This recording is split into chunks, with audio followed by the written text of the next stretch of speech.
empty-handed. Look at this crew of ladies I brought with me. I know. Where are my ladies for Trump in this room, by the way? All right. We like that. Guys, we are 8 days away from victory. And to all of the people who are actually working out of this office, I want to say thank you. God bless you. You are going to be the reason Donald Trump is the 47th president. Thank you for your hard work.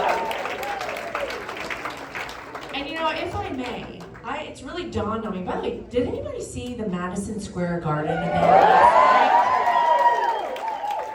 Absolutely incredible. I have to tell you, that was such a special moment. If y'all want to sit and get comfy, you're more welcome. We'll be here for a few. It was really such a special moment for our entire family. Obviously, New York City is who gave us Donald J. Trump, right? And the best part of that rally and that event is that it is literally in the middle of the bluest area, I believe, in the United States, New York City. And we had 200,000 people RSVP, but you want to hear something even greater? We had almost 100,000 people within the radius of Madison Square Garden last night. 20,000 inside and almost 80,000 outside in New York City. It's amazing. It's amazing. Should we sit? What do y'all want to do? I guess we'll sit too. We'll get comfortable for a few minutes, right? By the way, I just have to say that I'm really incredibly proud and honored to be the co-chair of the Republican National Committee. Thank you. If I'm being really honest, had you asked me a year ago, would this be on my bingo card, I would have said, I don't think so. But I got a call one night from my father-in-law, and you may know, he can be very persuasive, so, by the way. Can I, first of all, before I go through the story, I'm just going to introduce my crew up here, if I could. This is Elizabeth Pipko. She's our spokesperson for the RNC. Anybody know Savannah Chrisley? Yeah. I mean, the most badass race car driver of all time, basically. My good friend and political commentator, Erin Elmore. Oh, and she was on The Apprentice with Donald Trump. Do you know that? I know. I still gotta watch her season. And anybody in here watch Dance Moms? Yeah. Well, then you might know my friend Kara here on the end. But I got a call from my father-in-law, and he basically said to me, honey, you gotta do this job. Could you do it for me? It's okay, right? I do an okay Donald Trump. Yeah, thank you. Thank you, Savannah. And I was like, I don't know if this is gonna work for me. I have 2 young kids, I have a lot of personal pursuits going on, and to be honest with you, it's a lot right now. This is the biggest, most consequential election of any of our lifetimes. I don't know if I can do this. And he said, all right, honey, no pressure, but it's gotta be you. I know. And I said, oh, all right, let me think about it, and I'll get back to you. And that night, as I was tucking my 2 kids, Luke and Carolina, in bed, I looked at them and I said, you know what? I think I have to do this job. Because it's not about me, it's about them. It's about my kids, your grandkids, and the future of this country. And I'm not gonna look back and say I could have made a difference and think that I should have done this job. So here I am as the co-chair of the RNC. How are we doing, do you think?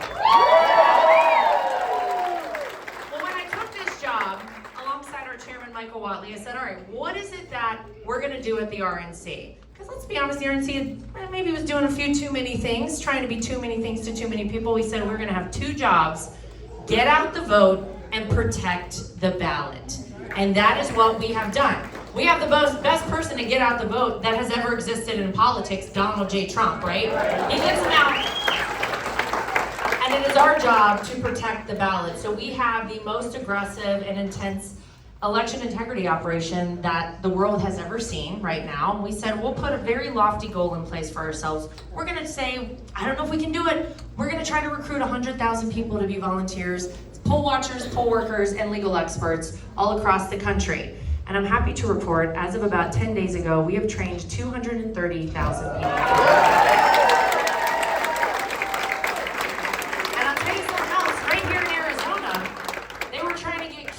register people who are not United States citizens. Only American citizens should be voting in American elections. These are basics. And so we took it at the RNC to the Supreme Court. And the Supreme Court agreed with us and sent a notice here to Arizona, and they said, no, you have to check citizenship requirements when you're registering people to vote. And the beauty of that is we can apply that across the country. So thank you, Arizona, for making sure that.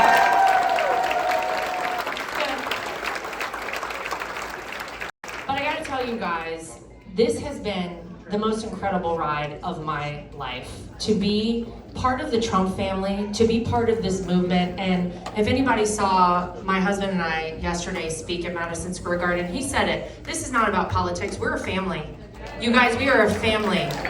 The Make America Great Again movement is the most incredible political movement that I think the world has ever seen. And we have 8 days until we're never going to have another candidate like Donald J. Trump. So you guys are part of history, you know that. But I know I don't have to tell anybody in here, this is not about Republican versus Democrat or left versus right anymore. It's about good versus evil. It's about lunacy versus common sense. And I gotta tell you something, I think there are a lot of people in this country that are fed up because I believe that things sometimes don't always happen in our time, they happen in God's time. And I'll be honest with you, we're never going to make the same mistakes of 2020 ever again. We're not gonna repeat that election ever again. But I believe that it was in some ways necessary for people to open their eyes. And once you're awake in this country, not woke, Savannah, but awake, you don't go back to sleep. And I gotta tell you something, the Democrats are terrified about what's about to go down on November 5th of this year. We're gonna make some history. Did anybody see our polling out of New Hampshire today? Donald Trump is up in the polls in the state of New Hampshire, okay? He's about to go to New Mexico. No Republican candidate goes to New Mexico. Why? Because we believe we could win New Mexico. Saturday, I was in the Commonwealth of Virginia. Because guess what? We believe we can win Virginia as well. So I'm just saying, buckle up and get ready. But it's really amazing when you look at this man, Donald Trump, who never needed this job, who had a great life before he entered politics. I mean, think about it. He was in all the Hollywood movies. He was friends with pretty much everybody. Everybody loved Donald Trump. Said it last night on the stage. They wrote about him in rap songs. I hope somebody writes about me in a rap song one day. I'm just saying, I'm available. Anybody's offer. But he really was the epitome of the American dream, and he had so much going for him. In his life, he had a great family. He created a great business, made a name for himself. Everybody knew Donald Trump.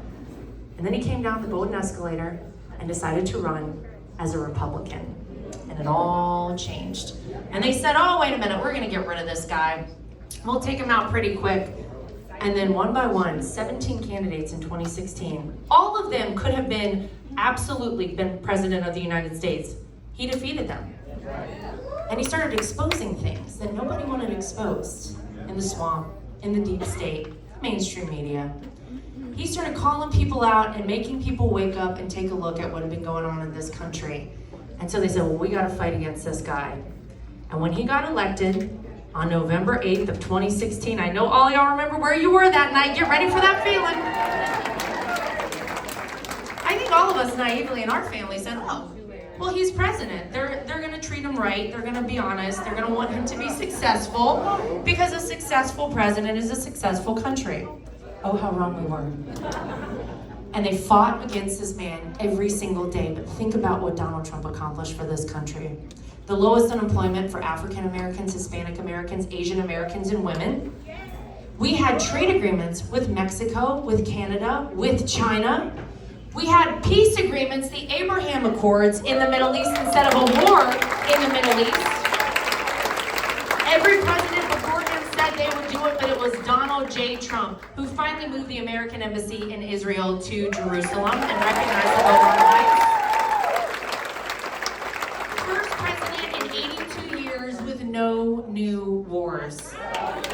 He even went and met with Kim Jong-un of North Korea, walked across the DMZ to shake hands to possibly denuclearize the Korean Peninsula. These were things people said were impossible with Donald Trump. He brought manufacturing back to this country.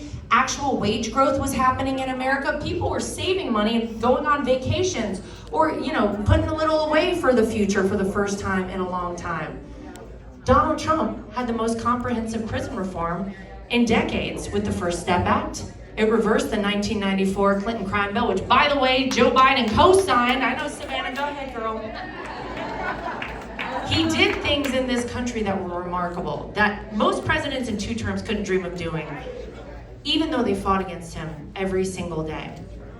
And then they thought, okay, January 20th, 2021, we got him out. He's done, we're getting rid of Donald Trump. And we dodged a bullet there, so to speak. Do we know about that? We got Donald Trump out. He exposed a little bit, but not too much, so we're all okay here in the swamp. And then they got word that he might run again. And they said, we gotta take him out. Somebody schedule a raid on Mar-a-Lago. That'll scare him off this idea he's gonna run for president again. And he said, oh yeah, watch me. And then he announced he was running for president. Yeah. He wasn't done. More to do for this country. And they said, all right, well, he's running. Now we got to indict him. Somebody get an indictment out there. And his poll numbers went up. And they said, all right, 2 indictments. Now, who's going to stay in this race with 2 indictments? And his poll numbers went up. And they said, this isn't working. We know what we'll do. Call Fannie Willis over in Fulton County, Georgia. Get her to indict him and get her to put out a mugshot, and it's the greatest mugshot in the history of the world. It's the best. Another indictment, and of course the poll numbers went up. And then we all remember what happened in Butler, Pennsylvania on July 13th. And I gotta tell you, if you wonder whether God is real and he performs miracles, you got your answer on that day. He will be the first to tell you, he is here today by the grace of God, because God is not finished with Donald Trump. He needs him not just to save America, but to save the world right now. We all know that. Because I believe that Donald Trump was made for such a time as this. And I gotta tell you guys, you can feel it out there. We have the same energy right now as 2016, but it's bigger, right? We can feel it. But let me ask everybody in here something. Who here voted? Okay. Who here still has to go vote? Okay, y'all better get out and vote. And then I hope that everybody who's voted is taking somebody every day to go vote and making sure that on November 5th we're turning them out, because we have to make it too big to rig, don't we? Swamp the vote. Now we're watching. We're catching them anytime there's something that's nefarious going on, I'll be honest with you. And they know we're watching, and they're very upset with it, because our message has been loud and clear from the RNC. If you're a person who is going to cheat in our elections, we will find you, we'll track you down, and we'll prosecute you to the full extent of the law. That's it. And if you're a person who's illegally voting in our elections, who's not a United States citizen, we'll prosecute you to the full extent of the law, and that means you're going to leave this country.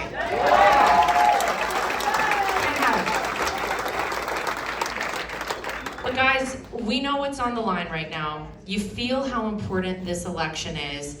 And I have to tell you, it's why we're all here today. Why all these women are away from home, their families, other jobs that they have. We're out talking to people across this country because we've got to get this vote out, and we've got to re-elect Donald Trump as our 47th president. And while we're at it, let's just head on down and vote Republican all the way down the ticket. And if you need a little help remembering, or maybe your friends aren't sure how to vote, I'm going to take a page from our friends Diamond and Silk, who say that you need to make sure you remind them to vote red. R-E-D. Remove every Democrat, okay? That's easy. You can remember that. Before I don't want to get all these ladies up here and not allow you guys to say something. I know they said that I'm the only one supposed to talk, but I feel like we should hear from some of these ladies. Like Danica Patrick. Would you want me to come out, Danica? Well, I live here, so why wouldn't I want to come and This is support an the Arizona community? citizen right here, folks. Not only did I vote last week, but I just got email reassurance that my vote was counted. There we go. So make sure that you get it tracked. Look, funny enough, I actually just spent an hour this morning on Charlie Kirk's show. And you guys know who Charlie Kirk is? The great Charlie Kirk puts on amazing events. It was last December, I went to his event, AmFest, here in town. Did anybody go to that? Yeah. I mean, just a stellar lineup of speakers, and invited my sister out. We went, we had a great time, we learned a lot, and it was not just all straight politics. It was humor, it was philosophy, it was psychology, it was learning about so many things. So I was so excited. I had such a good time, my sister and I did. I posted a bunch of pictures, and I said, I love this country. AmFest, America Fest, seems like the place to be. You What think happened, that Danica? wouldn't be just divisive to say I love this country, right? You think you should be able to say that? Yeah. I was thinking back to actually when I was in high school, and this is how much I love the American flag and love America. Remember that old Wilson's leather jacket that had USA down the arm and the American flag on the back? I had that jacket. I'd like a jacket like I had that. that jacket. And I have to ask my mom if she could find this jacket. It was a long time ago. I won't say my age, 42. But I just couldn't believe that this was a divisive comment and or something to say. So anyway, fast forward to like the next week, I went on Tucker's show. I went on Charlie's show. This was January. Then I started interviewing Tulsi and Charlie and Bobby and all kinds of different politicians that I just felt like needed a voice and a platform, and to try and put it out there as much as possible. And it's really been this process that it's very natural. That's all I can say. I have moderated a few events. Tulsi invited me to moderate for her and Bobby, which kind of started the last couple of months, which was so fun in Vegas. I did JD in North Carolina. And I actually just spoke at a Trump rally for the first time on Thursday night in Las Vegas. And finally met President Trump for the first time, who said he needed to give me a job. So now I'm very scared because I'm not sure if I'm going to get those phone calls. Yeah, well, you're going to have to, I need you to do it. I'd be flattered.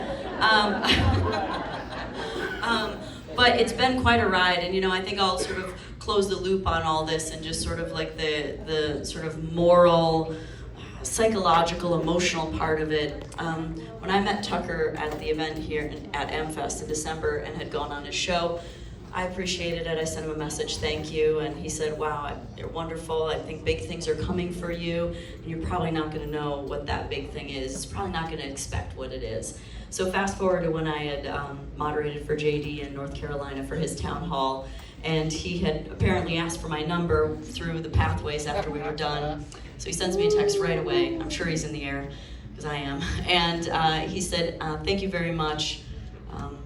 If it's okay, I'd like to give DJT your number. He wants to say thank you. And I was like, well, yes, that's fine. So I texted Tucker that night, and I was like, back in January, you said I was not going to know how it's going to go, and it was probably going to be unlikely that I would have any idea. And I said, this is what just happened. And I said, the thing about it all is that it's been effortless. I haven't even been reaching for this. And I said, it's been so